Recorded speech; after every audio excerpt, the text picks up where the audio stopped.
오늘 하나님께서 우리에게 주신 말씀은 고린도전서 15장 1절에서 11절까지의 말씀입니다.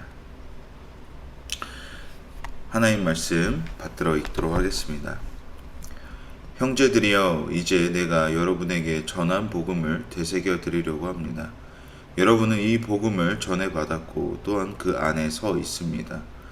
만일 여러분이 내가 여러분에게 전한 그 말씀을 굳게 잡고 헛되이 믿지 않았다면 여러분은 그 복음으로 구원을 받았습니다. 내가 전해받은 가장 중요한 것을 여러분에게 전했습니다. 그것은 그리스도께서 성경의 말씀대로 우리 죄를 위해 죽으시고 장사되셨다가 성경의 말씀대로 3일째 되던 날 다시 살리심을 받아 게바에게 나타나시고 그 다음으로 12제자에게 그 후 500명이 넘는 형제들에게 동시에 나타나셨으니 그 가운데 대부분이 지금도 살아있고 어떤 사람들은 잠들어 있습니다. 그 후에 야고보에게 나타나셨고 그 다음으로 모든 사도들에게, 마지막으로 다리 차지 못한 채 태어난 사람과 같은 내게도 나타나셨습니다. 나는 사도들 가운데 가장 작은 사람이요 사도라 불릴 자격도 없는 사람입니다. 이는 내가 하나님의 교회를 핍박했기 때문입니다. 그러나 오늘날 내가 나된 것은 하나님의 은혜로 된 것입니다. 내게 주신 그분의 은혜가 헛되지 않아 내가 어느 사도보다 더 많이 수고했습니다. 그러나 이것은 내가 한 것이 아니요 오직 나와 함께 하신 하나님 은혜로 한 것입니다. 함께 읽겠습니다. 그러므로 나나 그들이나 우리가 이렇게 복음을 전파하고 있으며 여러분도 이렇게 믿었습니다. 아멘. 15장은 부활장으로 고린도 교인들이 가지고 있는 초미의 관심사인 종말 사상과 더불어 부활을 어떻게 확신할 수 있는가 라는 지점에서 시작합니다. 고린도 교인들은 영혼의 불멸성은 인정하면서도 육체의 부활은 인정하지 않는 모습을 보입니다. 왜냐하면 당시 헬라 철학의 영향으로 고린도 교회 일부 성도들 사이에서는 부활이 없다는 것과 부활한다면 어떻게 다시 살며 어떠한 몸으로 돌아오느냐라는 질문이 제기됩니다. 그러니까 그들은 그들 스스로가 영적으로 충만한데 어떻게 더 하위 개념인 몸의 부활이 가당키나 하냐는 것입니다.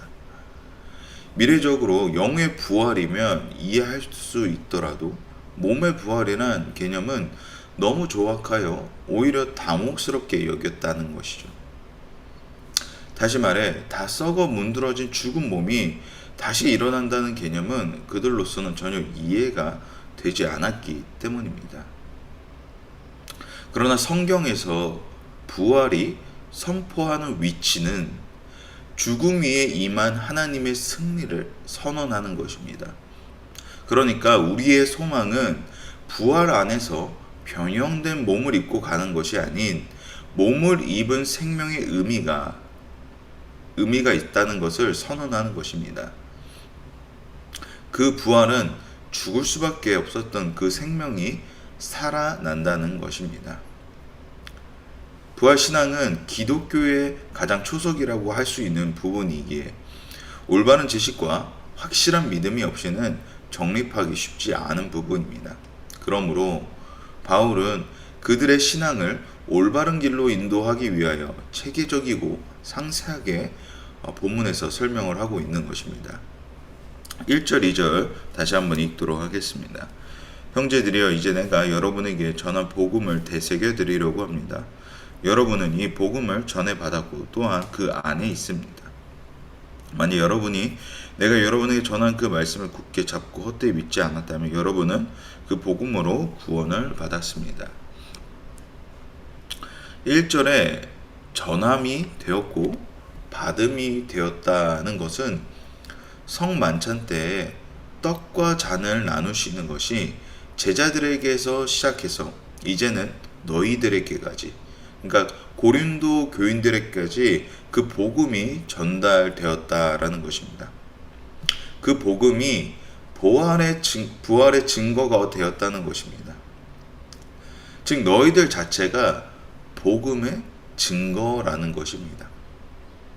또한 전달되어진 복음이 없었다면 현재 고린도 교회도 없었을 것이라는 겁니다. 그러므로 이미 예수 그리스도 안에 너희가 속해 있고 너희가 그 증거가 된다는 것을 알아야 한다는 것입니다. 즉 복음을 전달받고 이를 굳건히 믿는다면 이미 하나님의 구원 계획 안에 들어와 있음을 알아야 한다고 말하고 있다는 것입니다. 이것은 고린도 교인들의 생각을 뛰어넘는 이미 이스라엘 백성들을 통하여 계시되어진 증거입니다. 복음의 가장 중요한 요소는 예수 그리스도께서 성경에서 증언한 대로 우리 죄를 위하여 죽으셨다는 것입니다. 3절 4절 함께 읽도록 하겠습니다. 내가 전해받은 가장 중요한 것을 여러분에게 전했습니다. 그것은 그리스도께서 성경의 말씀대로 우리 죄를 위해 죽으시고 당사되셨다가 성경 말씀대로 3일째 되던 날 다시 살리심을 받았습니다. 그 성취는 구약의 예언으로부터 시작되었습니다. 시편 16편 10절에서 11절까지는 이렇게 고백을 하고 있습니다.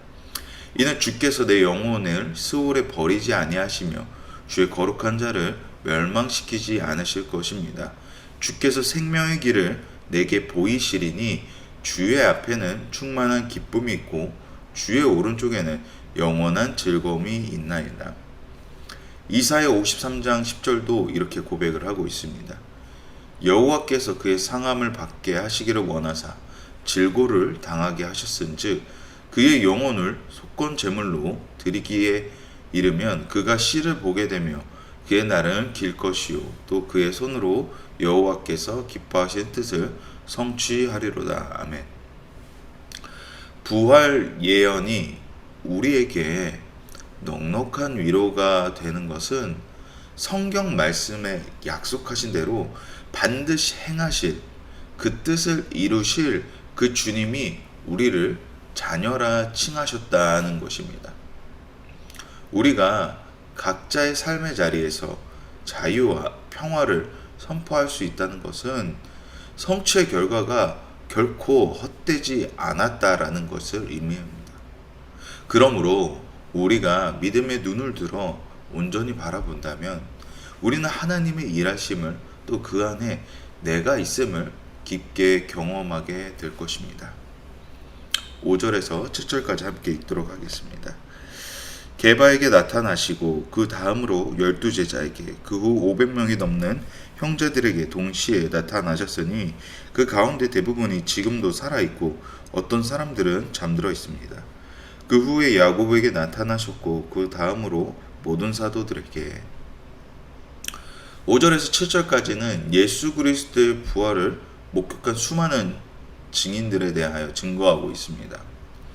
바울이 그들을 증거자로 내세운 것은 혹여나 누구든지 회의적인 겨냥을 보고 있는 사람이 있다면 주님께서 살아계신 것을 보았다 증거하고자 기다리는 엄청난 숫자의 증인들을 발견할 수 있게 될 것이라는 겁니다. 500명이 넘는 형제들에게 동시에 나타나셨다는 것은 그 숫자의 의미를 두는 것이 아니라 주님께서 살아계시고 나타내심이 인간의 한계를 뛰어넘었다라는 것입니다. 결국 고린도 교인들의 고민인 부활의 문제는 인간이 가진 한계성 안에서 부활을 바라보았기 때문에 그 부활이 주는 의미가 죽은 자의 몸에서 부활로만 보여졌기 때문입니다. 그래서 바울은 부활은 사람에게 소망이자 신비인 것을 설명하고자 합니다. 즉 믿음 아래서 그 신비를 바라봤을 때 이것은 단순히 외적 신비함이 아닌 진리가 되는 사실이 되는 은혜가 될 줄 믿습니다. 또한 그 부활을 보았던 대부분의 사람들이 살아있고 잠들어 있다라는 것은 몇천 년 흐른 현 시대 가운데도 복음은 계속해서 살아 우리에게 전달되어지고 있다는 것입니다. 그러므로 복음의 역동성은 과거의 사건이 아닌 오늘도 여전히 살아 역사하시는 하나님을 증언하고 있다는 것입니다. 8절에서 11절 함께 보도록 하겠습니다. 마지막으로 달이 차지 못한 채 태어난 사람과 같은 내게도 나타나셨습니다. 나는 사도들 가운데 가장 작은 사람이요 사도라 불릴 자격도 없는 사람입니다. 이는 내가 하나님의 교회를 핍박했기 때문입니다. 그러나 오늘날 내가 나된 것은 하나님의 은혜로 된 것입니다. 내게 주신 그분의 은혜가 헛되지 않아 내가 어느 사도보다 더 많이 수고했습니다. 그러나 이것은 내가 한 것이 아니요 오직 나와 함께 하신 하나님 은혜로 한 것입니다. 그러므로 나나 그들이나 우리가 이렇게 복음을 전파하고 있으며 여러분도 이렇게 믿었습니다. 바울은 다시 사신 주님을 보았다는 그 증언의 끝을 바로 자기 자신인 것으로 본절을 마무리하고 있습니다. 과거에 주님을 어떻게 만났는지를 바울은 상기하면서 자신을 다리 차지 못한 채 태어난 사람, 사도들 가운데 가장 작은 사람이며 교회를 핍박한 자라고 표현합니다. 이는 그의 행했던 행동들과 무관하게 주님께서 보이시고 행하시니 나같이 작은 자 또한 사도로 설 수 있었음을 고백하는 것입니다. 부활하신 주님 앞에 회심할 수 있는 자격은 앞날에 내가 무언가를 잘하였다고 해서 자격이 갖춰지는 것이 아니라 주님께서 베푸셨기에, 주님께서 그 안에 우리를 품으셨기에 우리가 부활의 소망을 가지고 나아갈 수 있다는 것입니다. 그러므로 10절에서 바울은 가장 겸손한 고백을 합니다. 내가 나된 것은 하나님의 은혜라. 내게 주신 그분의 은혜가 헛되지 않았다. 본절을 잘 살펴보게 되면 하나님의 은혜라는 말을 3번이나 언급하고 있습니다.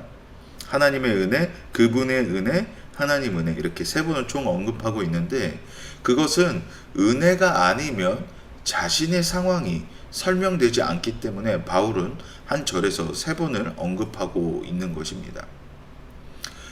그리스도인을 핍박하는 자에서부터 그리스도인이 되었다는 것도 놀라운데 비그리스도인을 전도하고자 하는 사도로 부르셨으니 이것 또한 얼마나 놀라운 일이 아니냐라는 것입니다.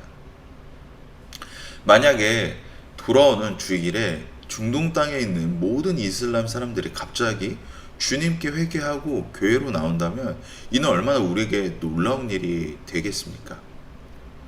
우리가 선교의 자리를 한번 경험하면 놓칠 수 없는 것은 불신자가 주님을 구주라 고백했을 때 나타나는 그 역동성을 우리가 보았기 때문입니다. 그러므로 이것은 은혜가 아니면 더 설명되지 않는다는 것입니다. 이와 같이 바울이 그리스도인이 되고 사도가 되었다는 것은 그만큼 놀라운 일이었다라고 증언하고 있는 것입니다. 여기서 가장 중요한 것은 전능자 우리 주 하나님께서 능히 그렇게 놀라운 일을 하실 수 있다는 분이라는 것입니다. 10절 후반과 11절에서 바울은 우리가 어떻게 부활의 소망을 품게 되었는지 확신하여 전하고 있습니다. 이것은 내가 한 것이 아니요 하나님의 은혜로 한 것입니다. 그렇기에 복음을 전파하며 여러분도 믿는 것입니다. 그렇습니다. 부활의 소망이 우리에게 전달되어진 것은 궁극적으로 주님의 은혜가 아니었으면 전달되지 않았다는 것입니다. 즉 예수 그리스도의 십자가 사건이 아니었으면 그들에게 복음이란 전달되어지지 않았다라는 것입니다. 부활의 확신은 어디서 나오냐? 그런 근거가 어디 있느냐 할 때는 그 근거는 믿는 믿음 아래에 행함이 있는 자가 근거가 될 줄 믿습니다. 바울이 본문 말미에 전하듯이 내가 했으면 안 되는 것을 예수 그리스도가 붙드심을 통해 할 수 있게 되었다는 것입니다. 그것이 부활의 근거가 된다라는 것입니다.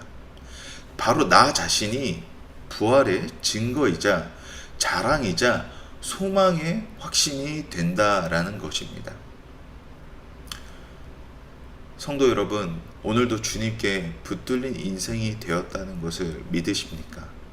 그 믿음이 우리의 능력이 되는 것은 주님께서 내 안에 살아 역사하신다는 것입니다.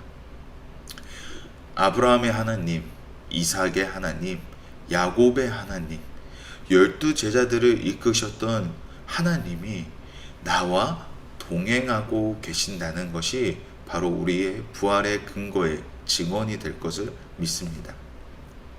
그 위대한 자리 가운데에 부르셨음을 오늘도 감사하며 그리스도인이 되었다는, 하나님의 자녀 되었다는 그 넉넉함과 여유를 마음 가득히 품고 어디든지 그리스도인의 선한 영향력을 전하며 나아가는 주님의 복된 자녀 되시기를 주님의 이름으로 축복합니다. 우리 함께 기도하며 나아가도록 하겠습니다. 우리 함께 기도하실 때에 부활의 능력과 소망 되신 주님, 그 소망을 품고 살아가는 모든 자들에게 능력 부어 주시옵소서.